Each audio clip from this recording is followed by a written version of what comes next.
I've often been called a night owl, and that's because it's at night that I see the clearest. It's at night where I track down and expose all the hidden mysteries and all the concealed gifts that are invisible by day. It's at night where I access my deepest self, and it's from there that I serve.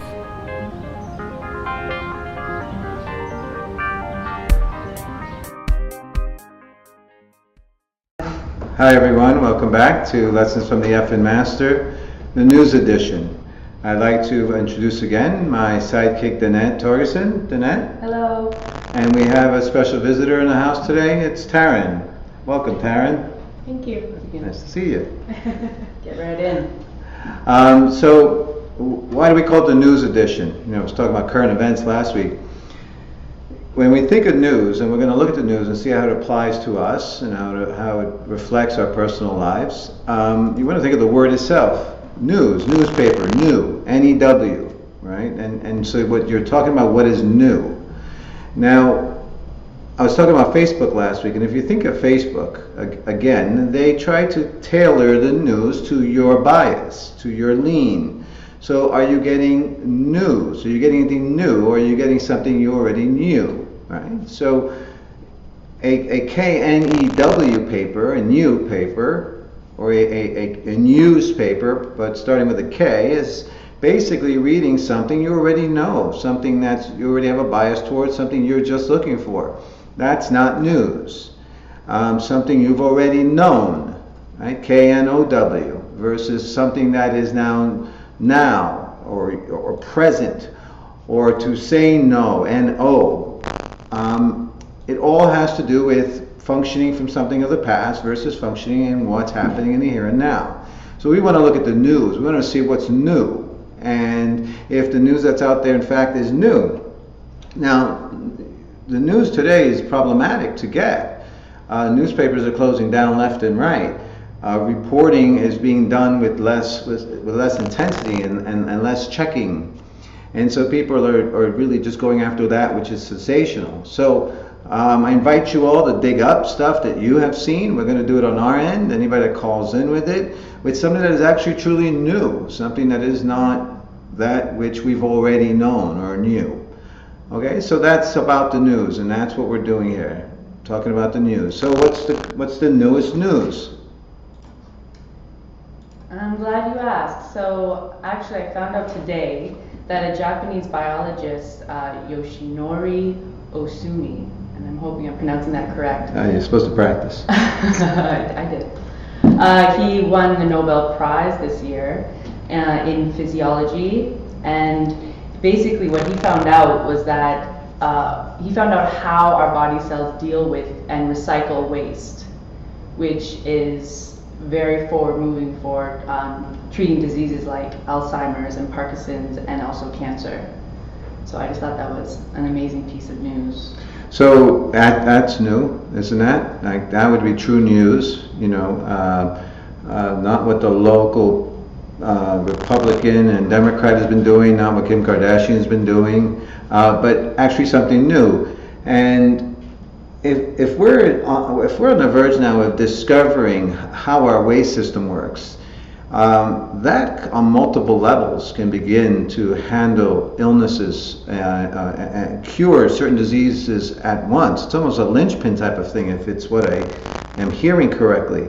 What did they speak about? Any of the benefits of this discovery and what they were looking forward to possibly doing with it? Well, I don't know much about that part, but he's a 71-year-old scientist, and I loved one of the quotes he had. It was, "I don't like competition very much, and I think the essence of science, what really makes it so much fun, is to do what others aren't doing, rather than doing what everyone else is in the pack is flocking to."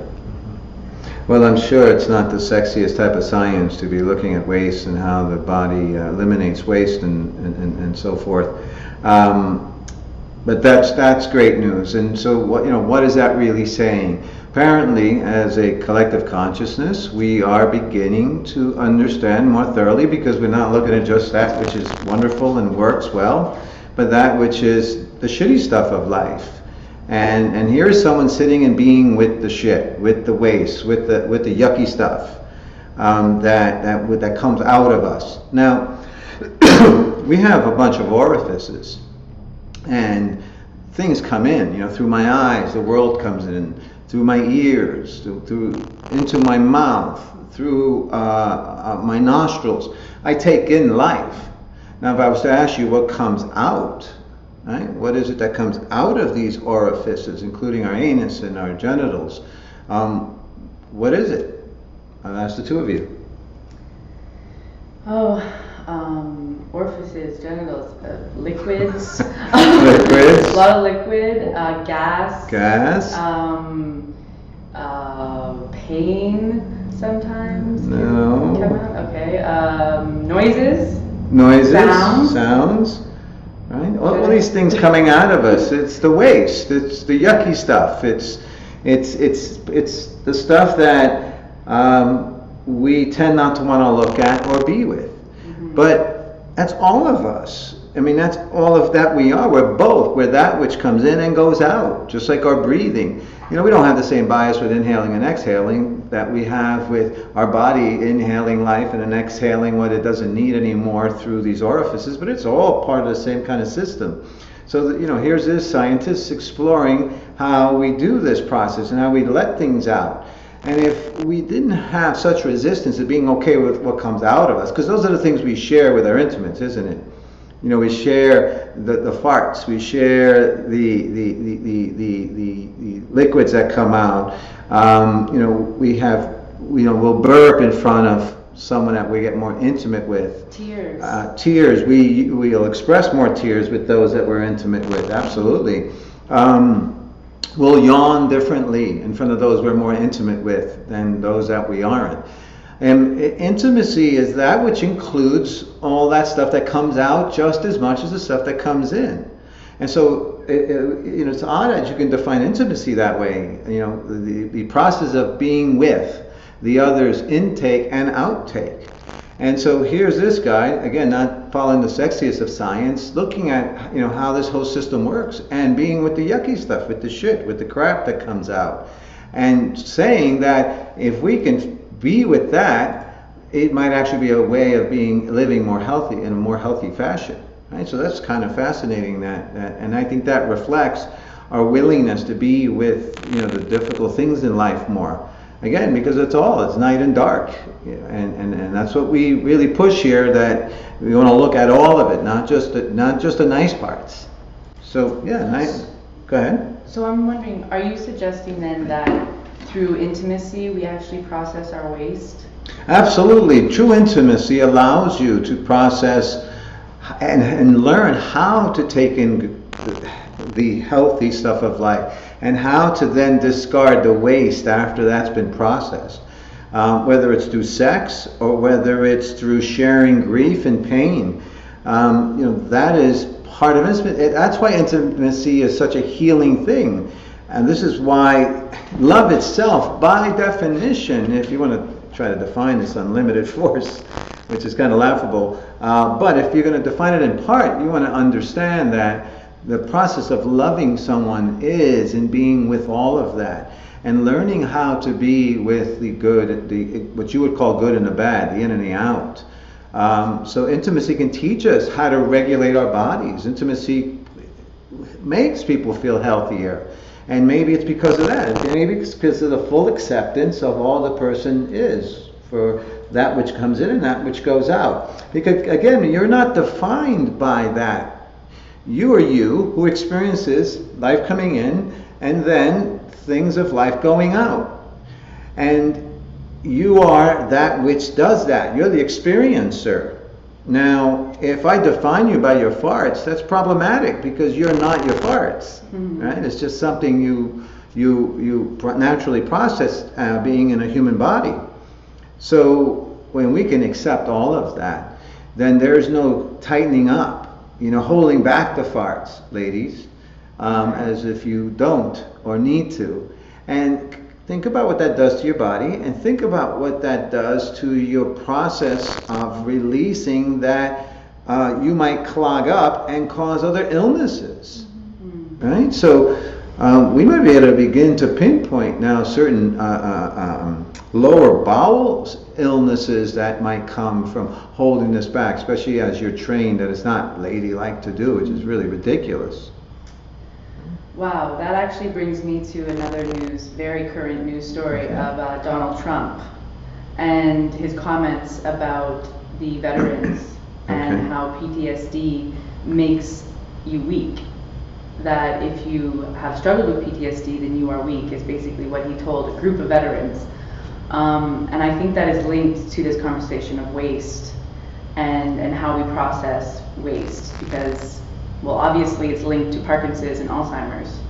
You know, people are looking at us right now, and you know, you're in this little box, right? Mm-hmm. And you know, when I think of Donald Trump, that's what I think I'm looking at, somebody in a little box, something that just lives in a little boxed world. Yeah. So it's difficult to take him seriously when he's saying these things from a completely uneducated perspective, and to just, you know, follow someone that's just spurting these things out.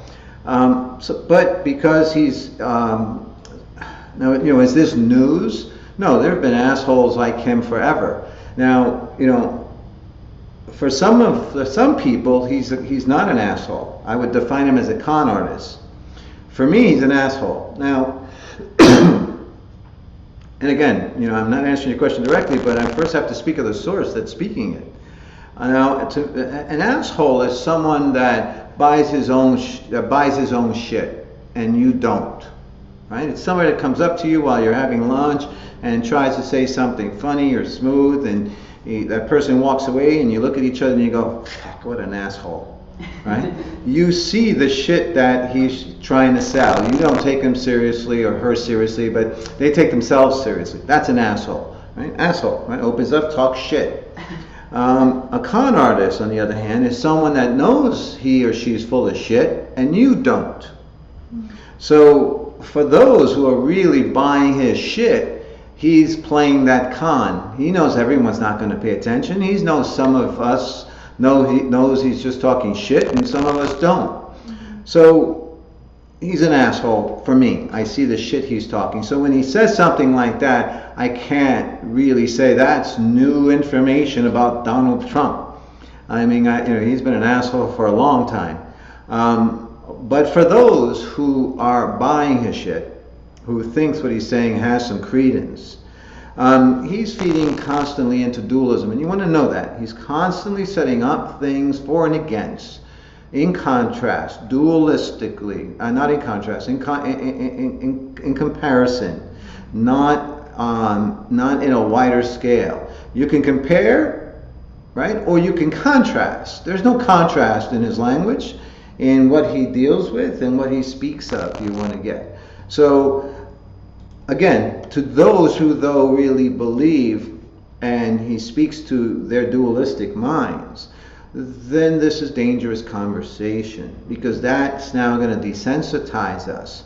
So this kind of news that is spoken about people with any kind of mental or emotional cold, flu, slight illness, or more profound ones, traumatic, is grouped together, made into a lump thing, and so then it causes people not to want to attend to these particular things, because they're being stigmatized. He's trying to stigmatize these veterans who've served the country, put their lives on the line, and he's speaking of them like they're now a burden on society. You know, again, very close to Hitler in so many ways.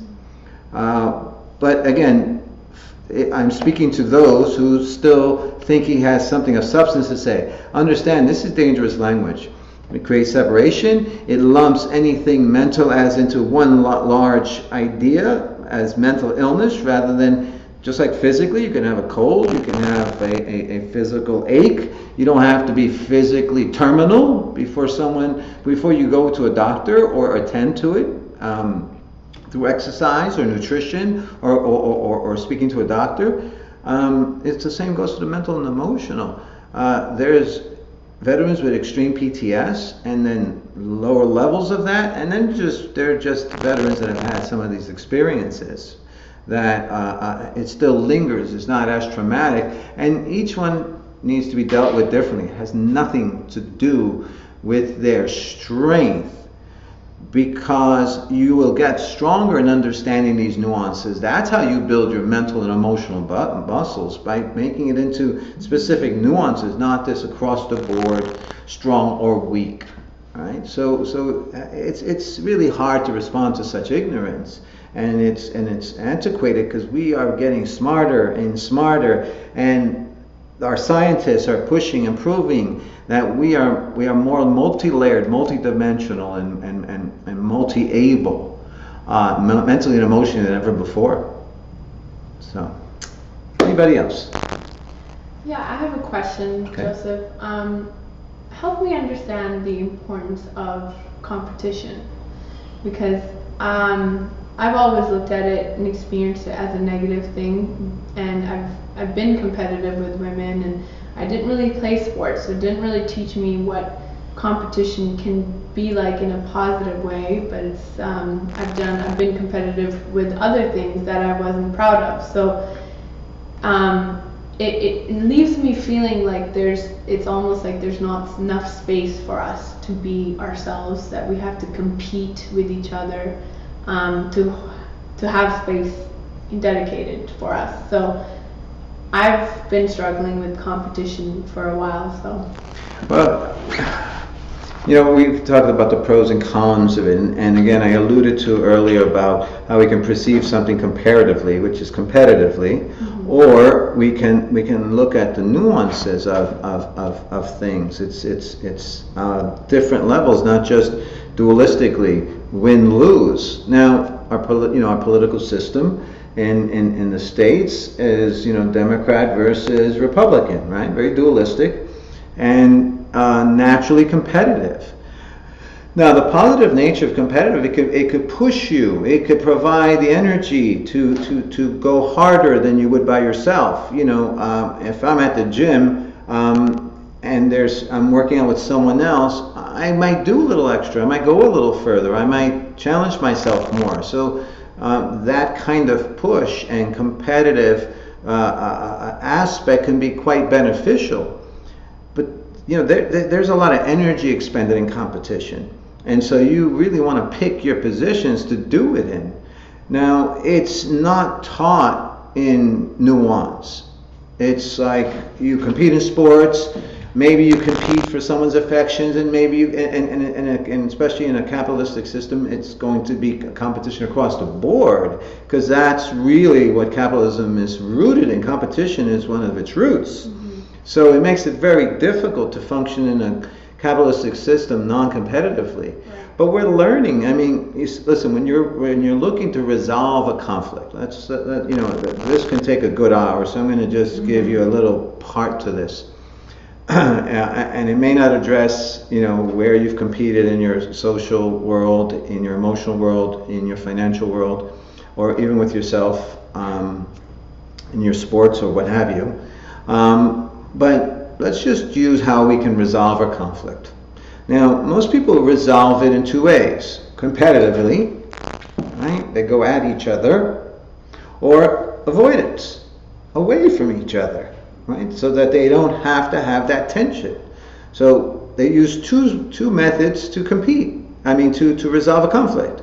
They either go at each other adversarially, competitively, win-lose, or they avoid. Now, there's three other ways. There's three other options you have in any given situation. You don't have to just compete or avoid. You can choose to accommodate somebody. I'll accommodate you today.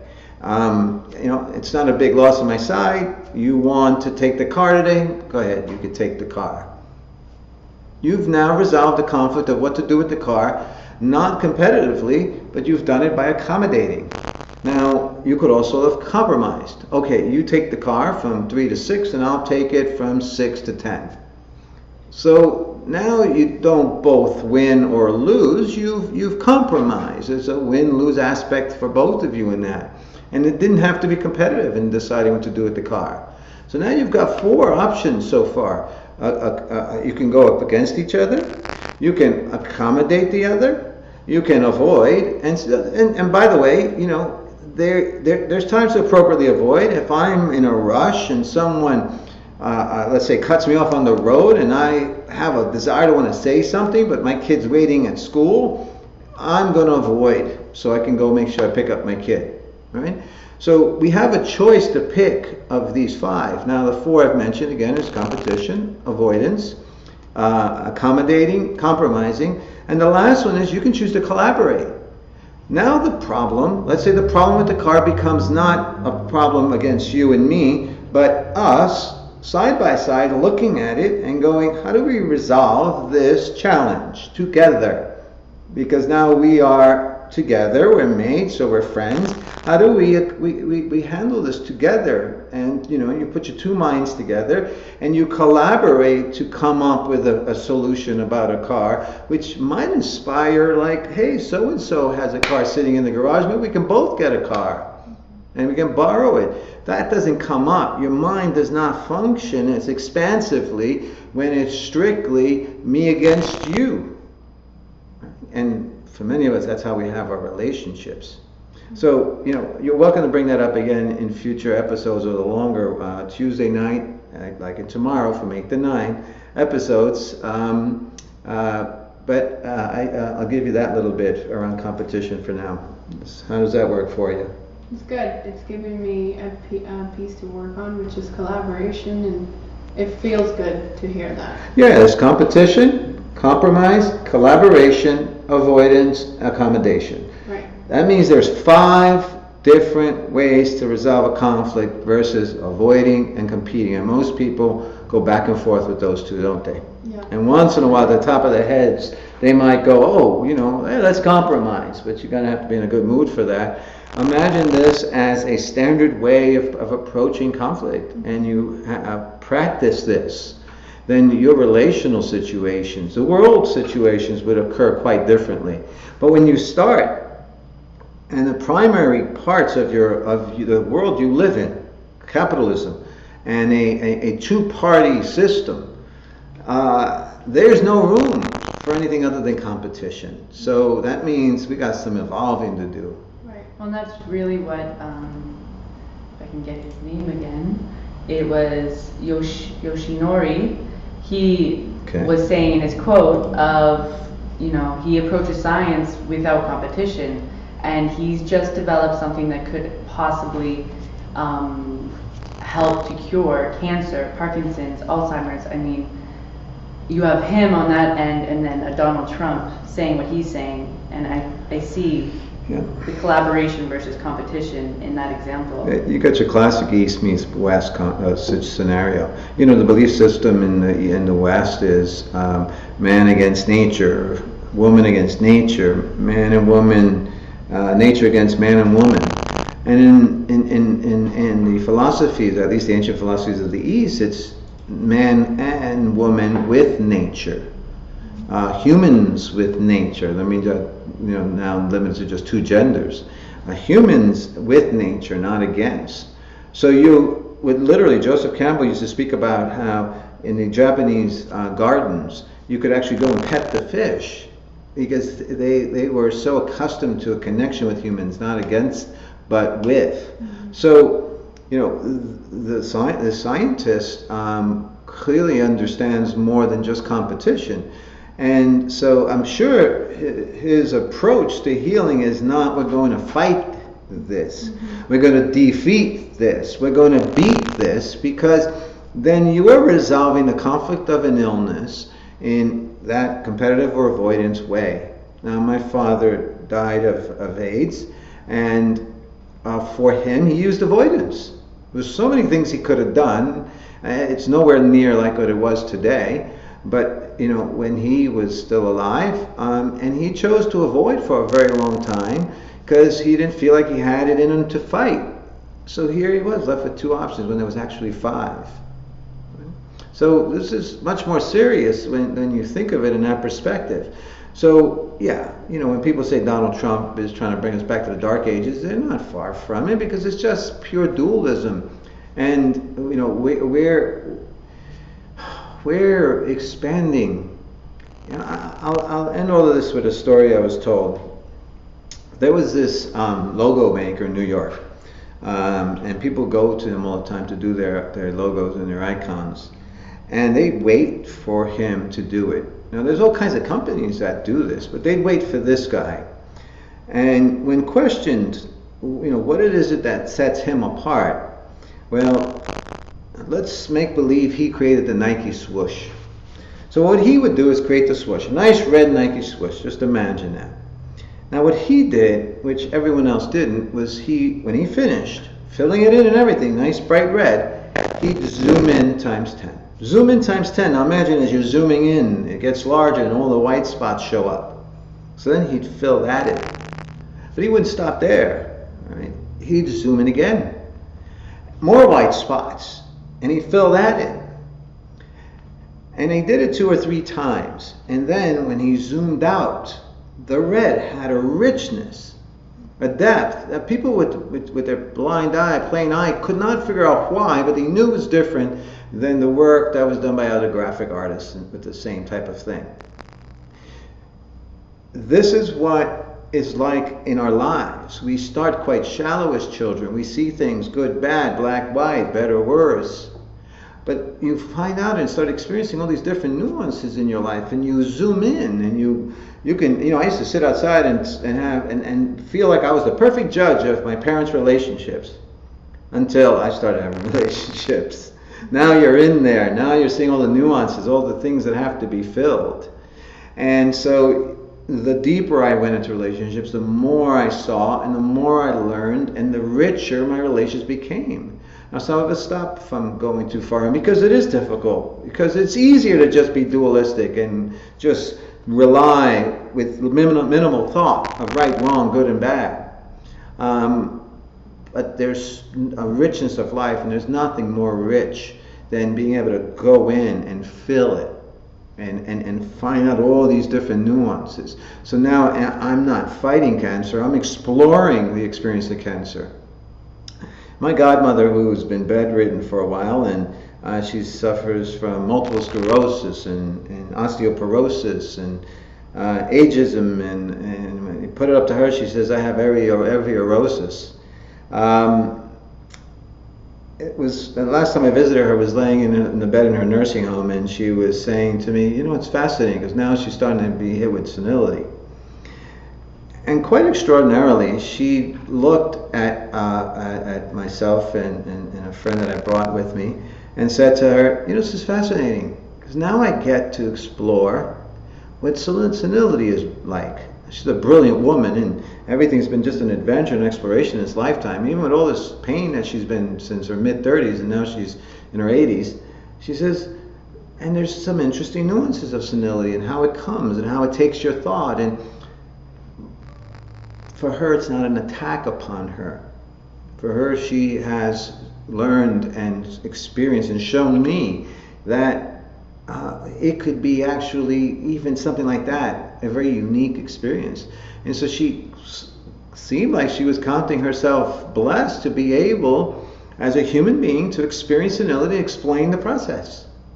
So I leave that for you to think about and to consider. What is news? Is it KNEWSPAPPERS, newspapers you want? Or is it, with an N? Right?